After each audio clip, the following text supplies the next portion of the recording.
বলা হলেও ফেব্রুয়ারিতে নির্বাচন অনুষ্ঠিত হওয়া সম্ভব? আমরা ফেব্রুয়ারির ডেডলাইনটা দেখি। আসলে আমরা দেখব যে লন্ডন ভিজিটের পর আমাদের প্রধান উপদেষ্টা একটা ডেডলাইন আর সম্ভাব্য ডেডলাইন দিয়েছেন যে ফেব্রুয়ারিতে জাতীয় ইলেকশনটা করতে চাচ্ছেন বা আয়োজন করতে চাচ্ছেন।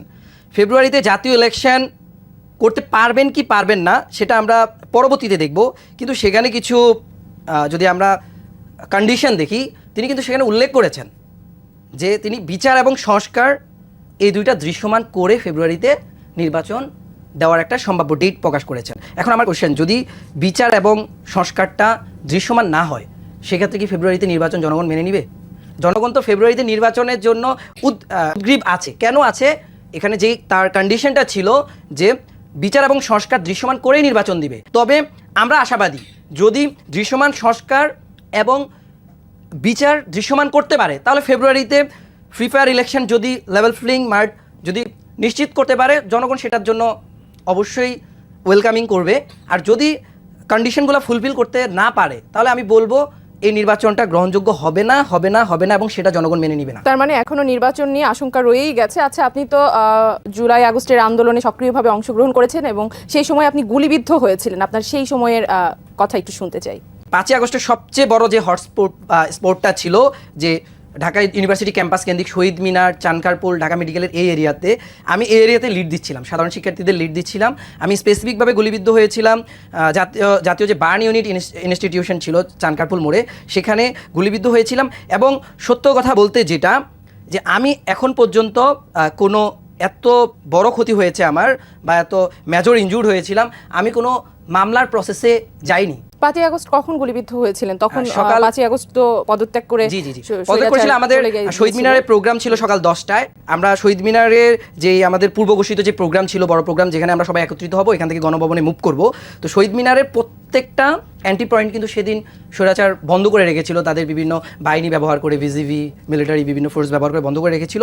আমরা সেখানে চানখারপুলের যে সবচেয়ে বড় যে বিজিবির যে ব্যারিকেডটা ছিল সেটা ভাঙছিলাম, সেখানে আসলে আমি গুলিবিদ্ধ হয়েছিলাম। জি, আপনাদের ভবিষ্যৎ বাংলাদেশকে নিয়ে পরিকল্পনা কি? এক লাইনে ছোট্ট করে শুনতে চাই, কারণ আমাদের হাতে সময় একেবারেই নেই। আমাদের ভবিষ্যৎ বাংলাদেশ নিয়ে সবচেয়ে বড় পরিকল্পনা হলো, আমরা চেয়েছিলাম এবং চাচ্ছি যে আসলে মুক্তিযুদ্ধের আশা আকাঙ্ক্ষাকে ধরে রেখে যে তারুণ্য নির্ভর যে স্বপ্নের সোনার বাংলা বিনির্মাণ, যেখানে কোনো বৈষম্য থাকবে না, যেখানে আর কোনো 5ই আগস্ট সংগঠিত হবে না, যেখানে সরকার নিশ্চুপ থাকবে না, যেখানে ছাত্র হত্যা হবে না, যেখানে মানুষের মৌলিক অধিকার নিশ্চিত হবে, এবং যেই স্বপ্নের সোনার বাংলায় একটা শিশু, একটা বৃদ্ধ, সকল জনগণ নিশ্চিন্তে ঘুমাতে পারবে, নিশ্চিন্তে জীবনযাপন করতে পারবে, এরকম একটা বাংলাদেশ বিনির্মাণের স্বপ্নের উপর হামলা পরবর্তীতে এখানে আমার একটি প্রশ্ন রয়েছে।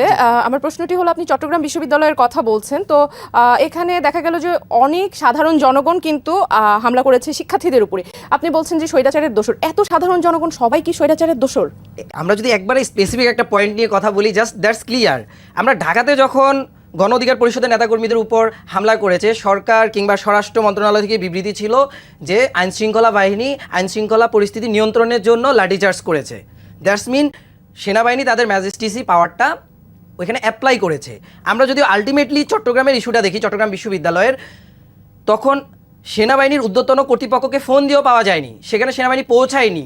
আমরা দেখব টানা সকাল থেকে বিকাল পর্যন্ত সেখানে বিশ্ববিদ্যালয় প্রশাসন কল করেছে, সেখানে ম্যাজিস্ট্রেসি পাওয়ার কেন অ্যাপ্লাই করা হলো না? আমরা কি এটা প্রশ্ন আসে না যে আসলেই তারা কোনোভাবে এটা স্বৈরাচারের দোসররা এখনও আইনশৃঙ্খলা বাহিনীতে আছে কিংবা তারা কানেক্টেড, তারা পরিস্থিতি ঘোলাটো করার একটা প্ল্যান নিয়ে আগাচ্ছে? তাহলে এখন যারা ক্ষমতায় আছেন, বর্তমান যে সরকার ক্ষমতায় আছেন, তারা কি এই বিষয়ে কোনো উদ্যোগ নিচ্ছে না?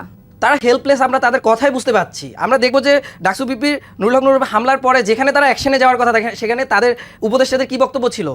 স্বরাষ্ট্র উপদেষ্টা তিনি তো মনগড়া বক্তব্য দিয়েছেন, তিনি এ বিষয়ে কিছুই জানেন না, বরঞ্চ তিনি মব সৃষ্টিকারীদেরকে ডমিনেট করার জন্য বা তাদেরকে নিয়ন্ত্রণে আনার জন্য তিনি বলছেন যে আইএসপিআর এ ধরনের ভূমিকা অবতীর্ণ হয়েছেন। অন্যদিকে আমরা দেখব যে আমাদের আইন উপদেষ্টা তিনি তীব্র নিন্দা জানাচ্ছেন, অন্যান্য উপদেষ্টারা নিন্দা জানাচ্ছেন। ওরা কি নিন্দা জানানোর জন্য এখনও গভর্নমেন্টে আছেন? তাহলে সাধারণ জনগণ কি করবে? আপনারা এই প্রশ্নগুলো করেন না? আমরা অবশ্যই প্রশ্ন করি। তাহলে আমরা বুঝতে পারবো যে এখনও আইনশৃঙ্খলা বাহিনী, এমনকি আমরা বলবো যে যেই এখন যে আমাদের সরকার ব্যবস্থা রয়েছে, ইন্টার্ম গভর্নমেন্ট রয়েছে, সেই গভর্নমেন্টও কোনোভাবে বা কোনো না কোনোভাবে অদৃশ্য হোক, সেটা দৃশ্যমান হোক বা ইন্টারকানেক্টেড হোক, তারা এখনো স্বৈরাচারের দোষদের সাথে কানেক্টেড আছে কিনা এটা জাতির কাছে এটাকে খোলসা করতে হবে। কেন আপনারা হেল্পলেস? আপনারা বাংলাদেশের ইতিহাসে সবচেয়ে বেশি জনসমর্থিত আমরা যদি বলি সরকার, সেটা হলো ইন্টার্ম গভর্নমেন্ট, যেখানে just they have no opposition.